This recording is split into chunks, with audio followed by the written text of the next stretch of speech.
Взойди на сопку, где стоит Алеша.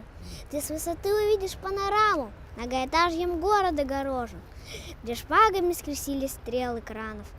Вдали изломы Кольского залива, где реями суда кивают в небо, и горизонт зеленых сопок грива, и лабиринты улиц видишь слева.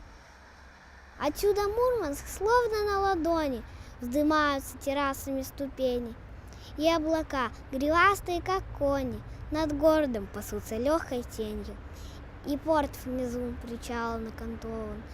Гудки, гудки, зовущие кого-то, а ты стоишь, как будто околдован, увидев Мурманск с птичьего полета. На одной из сопок Мурманска возвышается маяк, но это не просто башня, указывающая путь кораблям. Это часть комплекса морякам, погибшим в мирное время.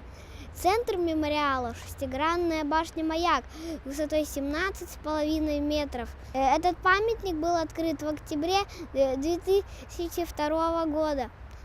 Маяк весь в огнях, отовсюду слышны крики чаек и звуки волн, как будто ты стоишь на палубе судна. У маяка установлен судовой якорь, возле которого торжественно заложена капсула с морской водой. Общая могила, не вернувшихся на берег.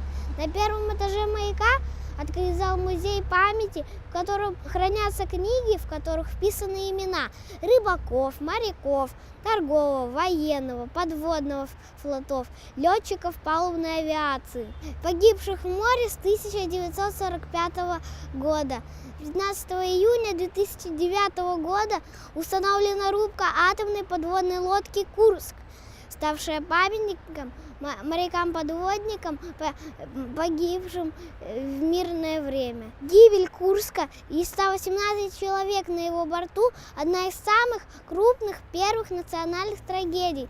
Это случилось в августе 2000 года, когда мама с папой рассказали мне про гибель Курска и песню про них спели. У меня даже слезы выступили. Командиру атомохода присвоено звание Героя России. Орденами мужества награждена вся команда посмертно. Мурманчане гордятся своими героями. А еще мне рассказывали, что если жених и невеста придут к памятнику и возложат цветы, то они будут жить вместе долго и счастливо. Я обязательно приведу туда свою невесту, когда вырасту. Мурманск – морской город, и естественно, что такое большое внимание уделяется морякам, истории, морским святыням. Я думаю, это место можно отнести и именно к морским святыням. К сожалению, мне не часто удается сюда прийти, вспомнить о моряках, но я буду хранить в сердце гордость и благодарность нашим героям. Я горжусь, что я мурманчанин.